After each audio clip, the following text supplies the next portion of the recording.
The Science of Mind by Ernest Holmes.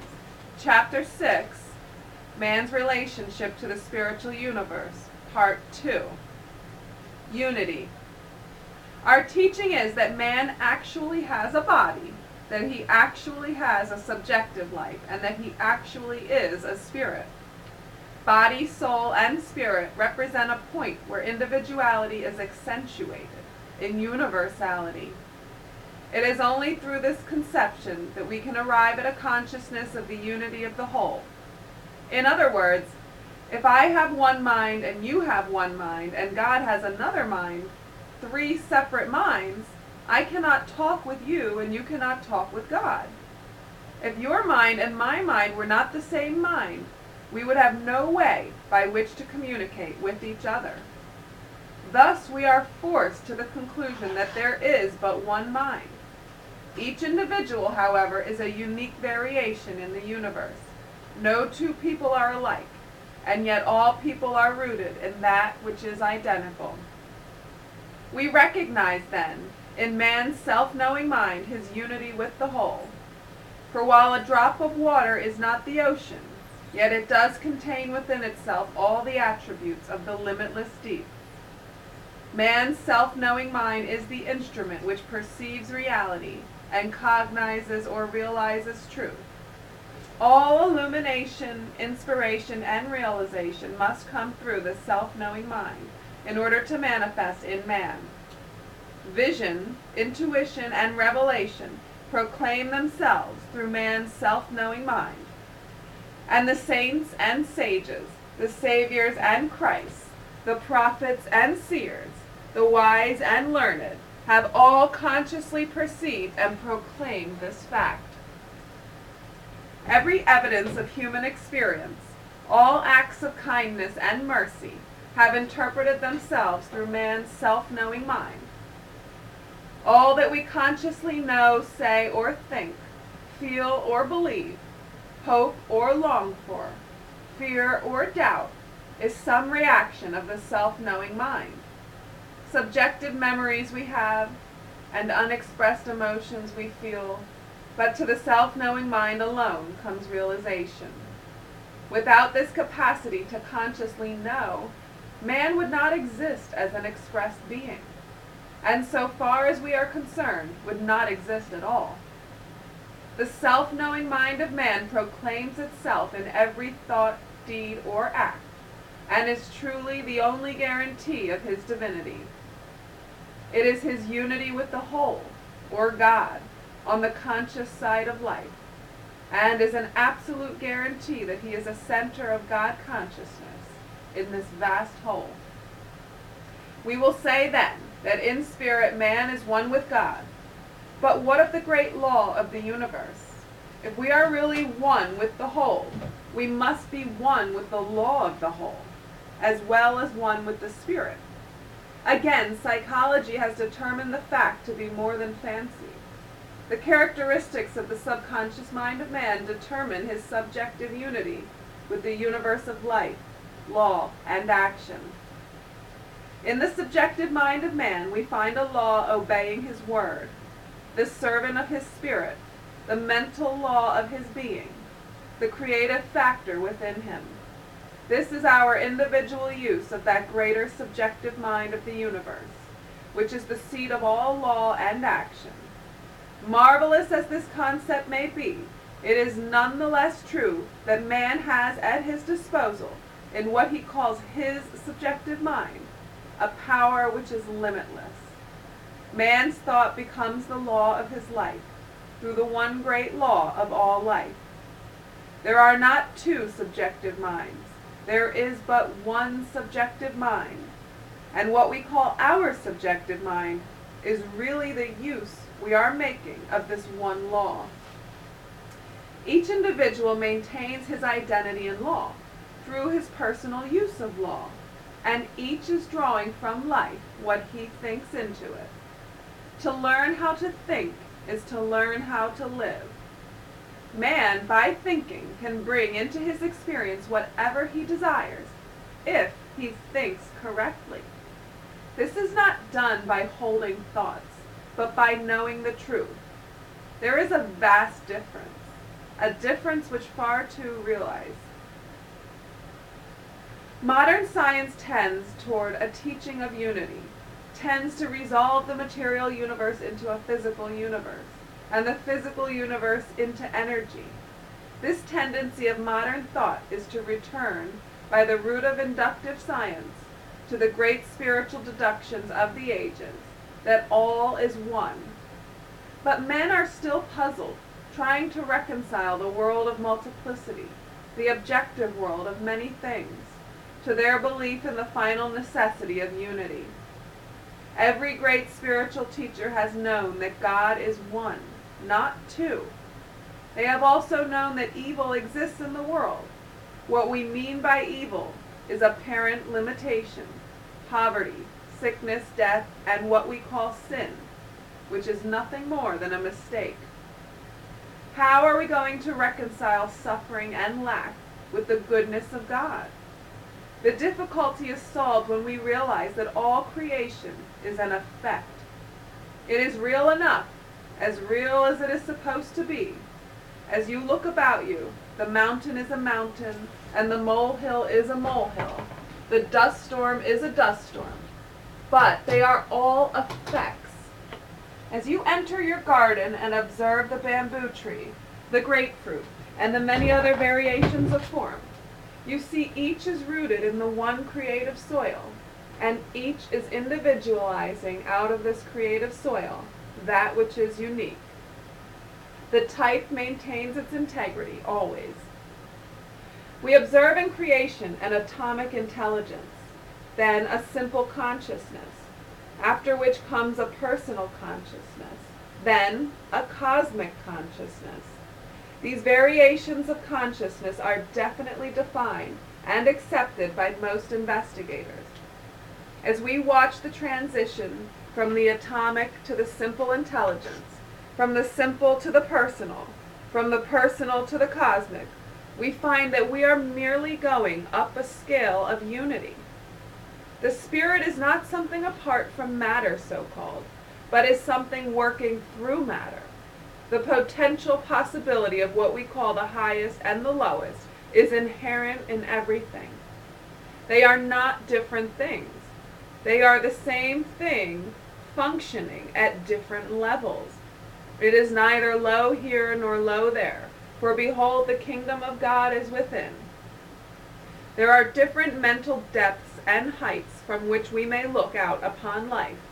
From whatever level we look, that which we see comes back to us by an invariable law of attraction. That which we look upon is real while we look at it. We arrive at a consciousness of unity only in such degree as we see that what we are looking for, we are looking with and looking at. Heaven is lost merely for the lack of a perception of harmony. Hell is the phantom abode of our morbid imaginations. Heaven and hell are states of consciousness. Subjective law. We should grasp the idea of universal subjectivity, the potentiality of all things, the divine creative medium. This is the principle through which we are to demonstrate the healing of the body or of conditions, and it acts accurately and mathematically, because it is the law of cause and effect. When we think from conscious intelligence or spirit. The thought then becomes subjectified. It goes into the subconscious mind. What is man's subconscious mind? It is his atmosphere or mental center in universal subjectivity. It is held in our philosophy that there is no such thing as your subjective mind and my subjective mind, meaning two, for this would be duality. But there is such a thing as the subjective state of my thought and of your thought in mind. This should be seen clearly, for here is where psychology and metaphysics separate, where their interpretations differ. When we think into a universal creative medium, a receptive and plastic medium which surrounds us on all sides, which permeates and flows through us. When we think, we must and do think into and upon it, since it is omnipresent. As each subjectifies a consciousness about himself, he is surrounding himself with a mental atmosphere, and nothing can enter this except through the avenues of his own thought. But this thought must be conscious or unconscious. In most cases, it is unconscious. However, the student of metaphysics is learning to consciously control the stream of thought that he allows to enter his inner and creative mentality. The result of our own thinking. Thought is an inner movement, which is largely the result of one's perception of life and his reaction to it. Every time this movement takes place, it takes place within mind, upon cause, according to law. We are dealing with the same power that molds the planets and all that is upon them, and the limit of our ability to use this power is not in principle, but in our understanding of it. We are dealing with a neutral creative power, just as we would be in the case of electricity or any other natural force. It is on a higher plane for it is the power of intelligence. Our thought, in its externalization, will reach its own level, just as water reaches its own level by its own weight and without effort. This is in line with necessity, for the universe, in order to be at all, must be self-existent.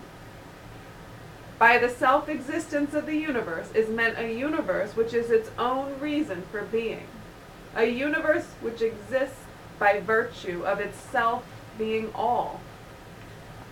Each one of us today is the result of the use he has made of the law, either consciously or unconsciously.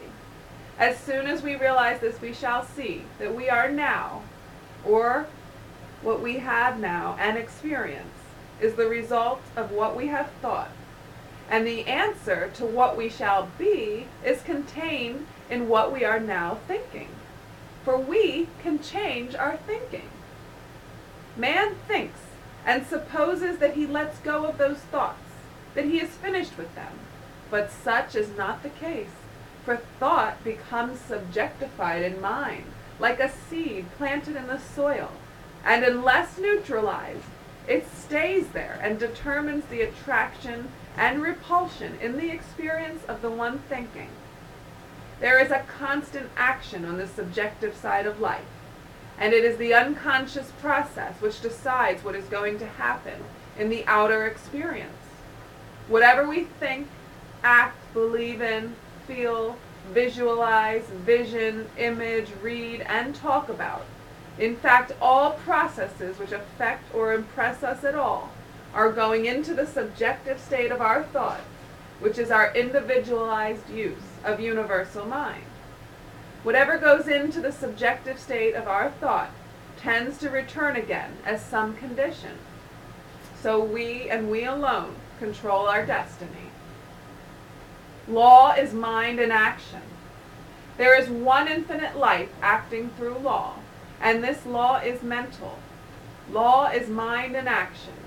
We are surrounded by an infinite, subconscious, impersonal, neutral, plastic, and ever-present thinking stuff, from which all things come, and which, in its original state, permeates and penetrates all things. By impressing our thought upon this substance, we can cause it to produce for us that which we think. Impressing our thought upon it is not an external act, for when we impress our thought upon ourselves, we are thinking into it. This is because of the unity of all mind. Jesus said, "As thou hast believed, so be it done unto thee." Knowing the nature of law, he did not say, "It is done unto you as you wish." He announced the universality of the law when he called it a law of belief. The destructive use of the law. Someone may say, "I cannot imagine God not caring." I cannot either, but we are dealing with law. Does the law of electricity care whether it cooks the dinner or burns the house? Whether it electrocutes a criminal or warms a saint? Of course it does not. Does the urge which impels people to express care whether a man kneels in ecstasy or lies drunk in the gutter? We are dealing with law, and it follows that since we are dealing with law, it will ultimately bring back to us the result of the forces which we set in motion through it. Consequently, no person who is enlightened would seek to use this law destructively, for he would know that sooner or later the very power set in motion by himself would ultimately destroy him. All they that take the sword shall perish by the sword. The Spirit of Christ is the Spirit which constructively uses the law. The spirit of Antichrist is the destructive use of the law. The Spirit of Christ, being in line with the cosmic life, will always transcend, neutralize, destroy, and utterly obliterate the spirit of the Antichrist. Finally, only the Spirit of Christ can succeed. Oneness with all law. When we know our oneness with God and law, what a great burden is removed. Any sense of opposition is removed from the consciousness which perceives unity. That which we call our subjective mind is but a point in universal mind where our personality maintains its individualized expression of spirit. If we think of ourselves as being separated from the universe, we shall be limited by this thought, for it is a belief in separation from God which binds and limits. We are bound by nothing except belief. They could not enter in because of their unbelief, and because they limited the Holy One of Israel. There is but one mind. Here is the point. Everything we experience, touch, taste, handle, and smell, environment, bodies, conditions, money, happiness, friends, all are effects. Is it clear that the infinite and limitless possibilities of that one of which man is a part depend in man's expression upon his own concept? If he is a point of personality in limitless mind, which he is, and if all his life must be drawn from this one mind, which it must be, there cannot be anything else, can there? And if there is nothing else, if there is nothing to move save mind, and if man is a thinking center in mind, nothing is going to happen to him that does not happen through him, whether it be the result of his own erroneous conclusions, those of his grandfather, or those of the race to which he belongs. This is not in any sense fatalistic, for we may change the trend of causation, which has been set in motion at any time we decide to do so. Everything comes from intelligence. There is nothing but unity. There is nothing but freedom. There is nothing but completeness. There is nothing but totality. Begin at the beginning and reason this out, time after time, until all doubt disappears. It is necessary that each one do this for himself. Such is the power of right thinking that it cancels and erases everything unlike itself. It answers every question, solves all problems, is the solution to every difficulty. It is like the sunlight of eternal truth bursting through the clouds of obscurity and bathing all life in a celestial glory. It is the absolute with which we are dealing, and nothing less. End of chapter 6. And in synopsis of chapter 6, we are now exploring our relationship to the spiritual universe. And first, Ernest is making it clear that we, as human beings, we reenact the nature of God. So he's discussing how what's true on one plane is true on all, but in varying degrees. So since we are a little circle within the big circle, we have our own little microcosm, but our world works in the same way that God's world works. we are still the triune nature of God. We're the one drop of water in the ocean, but we're still one with the ocean, and you can't separate the drop from the ocean. It's got all the same properties, and it acts in the same way. If you studied it under a microscope, it would be identical. So God produces and creates through the triune nature of the law, which is spirit, soul, and body on the big scale, and we do the same thing on the little scale. We think or speak or read. Anything that we're putting into our conscious mind is going into our subconscious or into the subjective part, which is going to be acted upon, and it's going to cause an effect, which we're going to see as a result in the external world. So that's why it's very important to be careful what you put in your consciousness, and be careful what you say, what you think, what you read, what you write. All of these are acts of consciousness. And acts of consciousness go into your subconscious, every single one. You can't say, I only want my consciousness to, or I only want my subconscious to take in this, that, and the other, but don't take this and turn it into something. Everything you're doing with your mind is going into your subconscious. So we only want to speak words that are positive. We only want to think thoughts that are positive. Only things that you want to see manifest in your life. Otherwise, don't even get involved. Ernest goes on to say how the world has learned all it should through suffering. We've come to a place where we're evolved enough that there is no need for suffering. It's completely useless. I mean, suffering can be good if it leads us to an understanding that we don't have to suffer. So, but with all of this knowledge and all of this proof that our thoughts create our reality, it's really completely useless to suffer. And God doesn't intend us to suffer, and there's no necessity for it, and no good ever comes from it.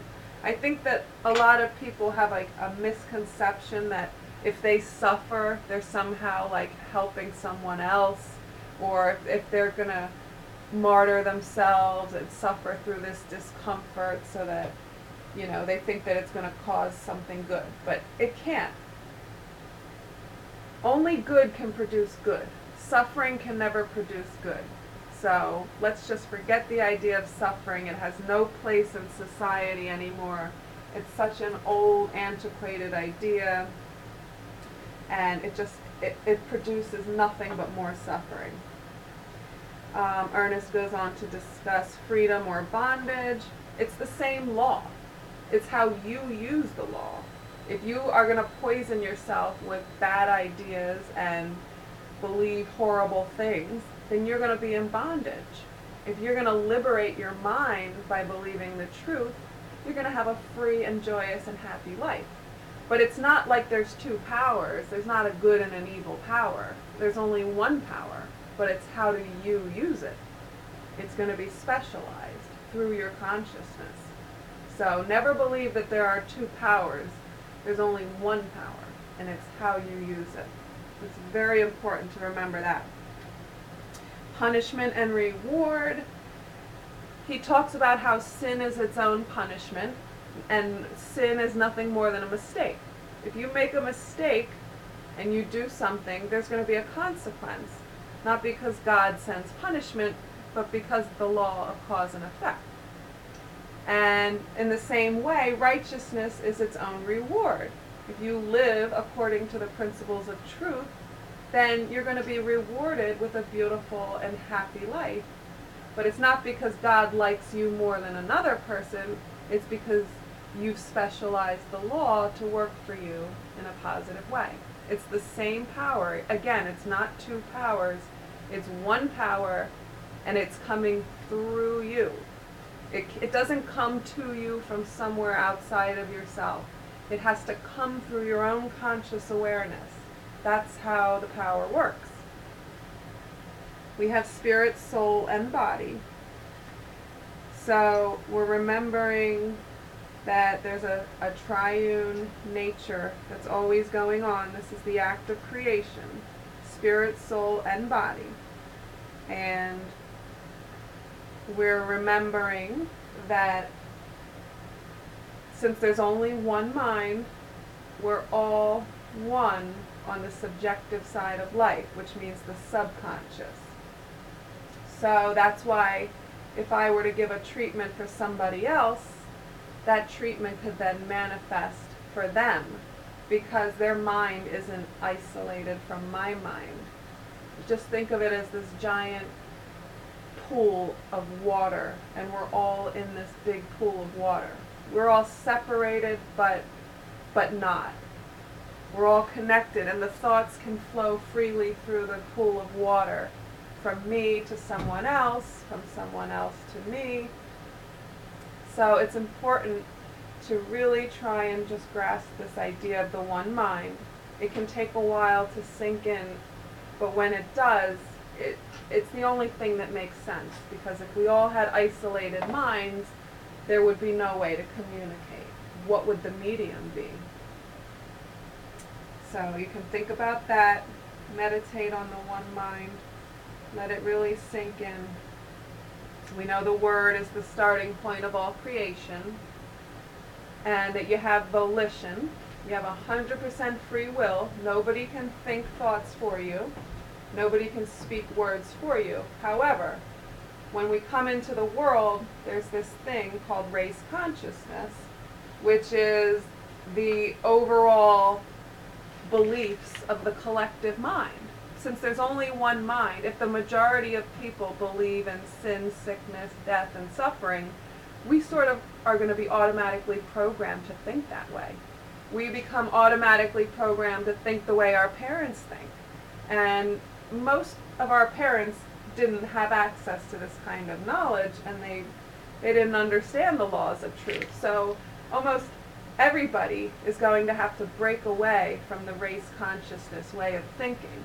And you have to proclaim yourself to be a free thinker. You're free from the thoughts of the race mind. You're free from the limiting beliefs of race consciousness. And that's why you have to do treatments for yourself where you're declaring the truth, and you are going to state what is true for you, because the race has already had you wrapped up in all their false beliefs.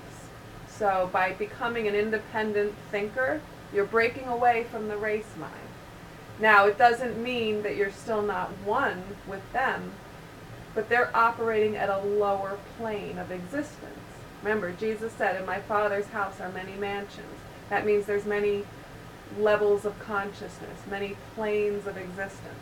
Once you become an independent thinker, you're no longer subject to those lower laws. Race consciousness is below the law. They believe that disease can just happen at any time, randomly. They believe that bad things can happen at any time. You could get in a car accident at any time. All that random thinking, if you are below the law, then you're subject to that because you believe it. So it's going to be your reality. But if you become an independent thinker and you know that in truth, only good can come to you, nothing can by any means hurt you, that you're always divinely guided, you're always divinely protected, that you're always led to the right place at the right time, that you're always lavishly supplied for, and you put all of these positive and true beliefs into the conscious mind, which then goes into your subconscious mind, they will take root, but you will have to treat over and over and stay firm to your new ideas in order to break away from race consciousness. So then you're lifted above the law, and things just always work out for you because that's your consciousness. Everything, there is no calamity, there is no trouble, there is no suffering, there is no hardship. It's heaven. Heaven is a state of consciousness, just like Ernest Holmes says, just like hell is a state of consciousness. And the race consciousness belief is hell. If you allow yourself to be programmed by the collective, that's about as much hell as there is. People hurting each other, disease, poverty, all that stuff. That's hell. But you have the power through your volition and your knowledge of the law and your right use of the law to lift yourself above into a higher dimension or a higher state of being, which is called heaven in the scriptures. So this is the total law of freedom. And then he goes on to talk about the Antichrist, because anyone who knows about the law and uses it for bad, that's what we consider the Antichrist. And it's totally self-defeating to try and use the law to do harm, because anything you put out there is just going to come back to you.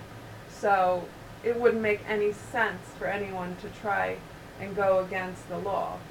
Because remember, when we're talking about unity, which is one mind, which we're all part of it, how could you ever wish to harm any part of the one? It'd be like trying to cut off your arm or your leg. It's all part of you. You're part of the body of God. So how could you wish harm on any part of your own body? So, again, that's why we have this higher consciousness of unity and oneness. And when the race consciousness becomes at this higher level, they raise themselves up, there won't be any crime, there won't be any disease, there won't be any of that crappy stuff that goes on. So that's why it's important for more and more people to grasp these concepts, because then one day the race consciousness will be automatically programmed to believe truth, and we'll have a utopia here on earth, and everybody will be happy, everybody will be free, everybody will be prosperous, and it will be wonderful. But in the meantime, we don't have to wait for everybody to get on board. You can have your own heaven and your own utopia, because remember, you're a microcosm. You are the God of your universe. So you get to decide, I want to live a life that's 100% good, with no mixture of evil. And the universe says, okay, here you go. So we are the result of our own thinking. Nobody else can. Sometimes it might seem like other people are causing things to happen in our life, but that's never true. We are the only thinkers in our mind, and it may be very difficult at first to break away from the thinking of those that are closest to you. Sometimes, people in your family, friends, everyone's affected by race consciousness, whether they know it or not. So you're going to have to break away from that way of thinking. And it may be difficult at first, but it really is very easy over time. It becomes very easy. And that pretty much summarizes chapter 6. And then we're going to have, the next chapter is a summary of part 1, the nature of being. Then we'll wrap up this whole first section of the book. And then we get to go on to part 2. Very important that you listen to each chapter in order, at least the first time, so you have a thorough understanding as they build on each other. I look forward to the next chapter.